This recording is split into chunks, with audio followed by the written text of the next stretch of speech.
नागदा की घाटियों पर पहली रात लग चुकी थी।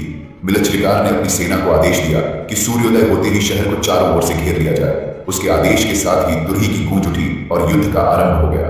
पहला हमला मध्य द्वार पर हुआ। मिलच्छिकार के सैनिकों ने लकड़ी की ढाल और टावर आगे बढ़ाए और आग के तीर छोड़े।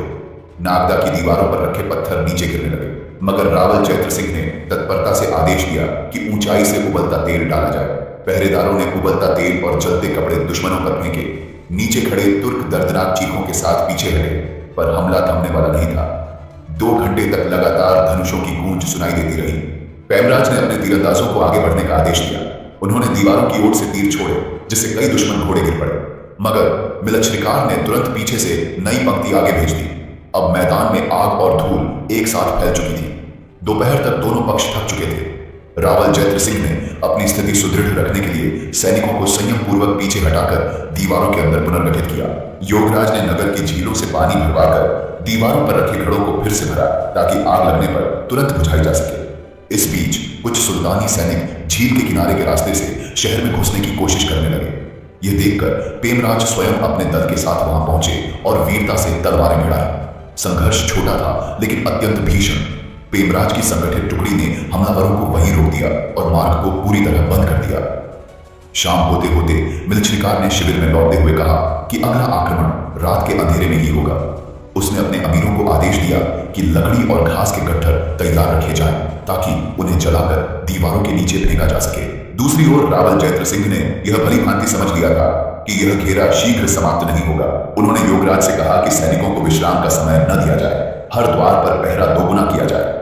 रात गहराई तो दुश्मनों ने किले की दीवारों के नीचे मशालें फेंकनी शुरू की और कुछ हिस्सों में आग लग गई। दीवारों पर तैनात रक्षक सैनिकों ने पानी और मिट्टी से आग बुझाने का पूरा प्रयास किया।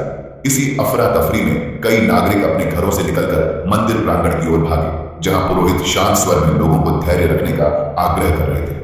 रात के तीसरे प्रहर में पेमराज ने दीवार पर खड़े होकर नीचे देखा कि सैकड़ों तुर्क जलते तीरों के साथ दीवार की ओर बढ़ रहे थे। उन्होंने अपने धनुष से निशाना साधा और पहली पंक्ति गिरा दी। उनके साथियों ने भी वैसा ही किया। कुछ ही क्षणों में दीवार के नीचे पड़ी मशालें बुझ गई। दुश्मन पीछे हट गया। सन्नाटा फैल गया, पर यह केवल कुछ घंटों की राहत थी।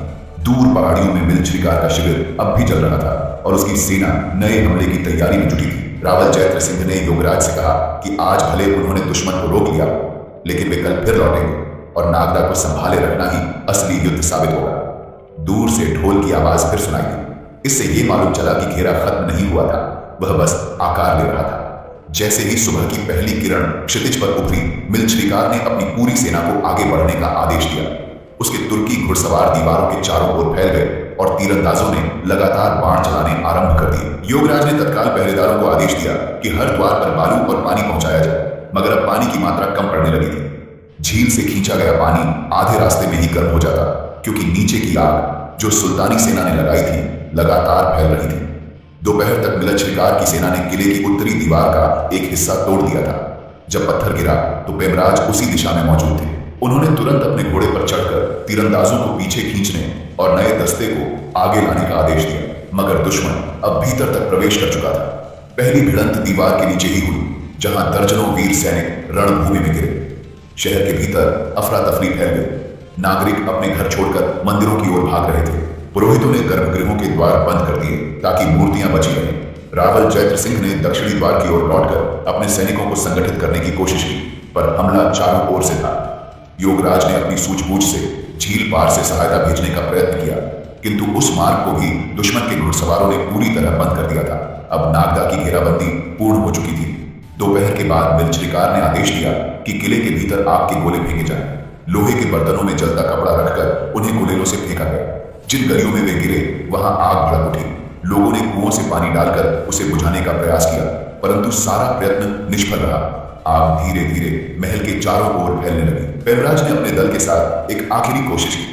उन्होंने दीवार के टूटे हिस्से पर कब्जा करने के लिए घोड़ा दौड़ाया और कुछ तुर्की सैनिकों को पीछे धकेला, मगर जब वह वापस लौटे तो उनके कई साथी गिर चुके थे।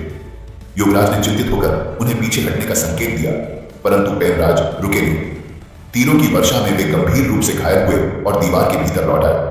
सूरज डूबते डूबते नागदा धधकते अंगारों में परिवर्तित हो चुका था। रावल जैत्र सिंह ने देखा कि अब प्रजा को निकालना ही एकमात्र उपाय है। चुने हुए सैनिकों ने स्त्रियों और बच्चों को झील पार के गांवों की दिशा में भेजा। कुछ ही देर में राजमहल की छत तक आग पहुंच गई। रात होते होते किले की ऊंची मीनारें एक एक कर गिरने लगी।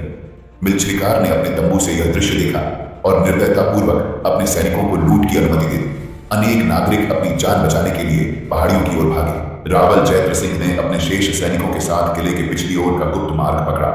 योगराज और उनके साथ के घुड़सवार उस संकरी घाटी से निकलकर दक्षिण दिशा की ओर प्रस्थान कर गए। रावल जयद्र सिंह ने पीछे मुड़कर उस दिशा में आखिरी बार नजर डाली और कहा कि आज उन्होंने नगर खोया है, लेकिन सम्मान नहीं। इतना कहकर उन्होंने अपना घोड़ा मोड़ा और अंधकार में विलीन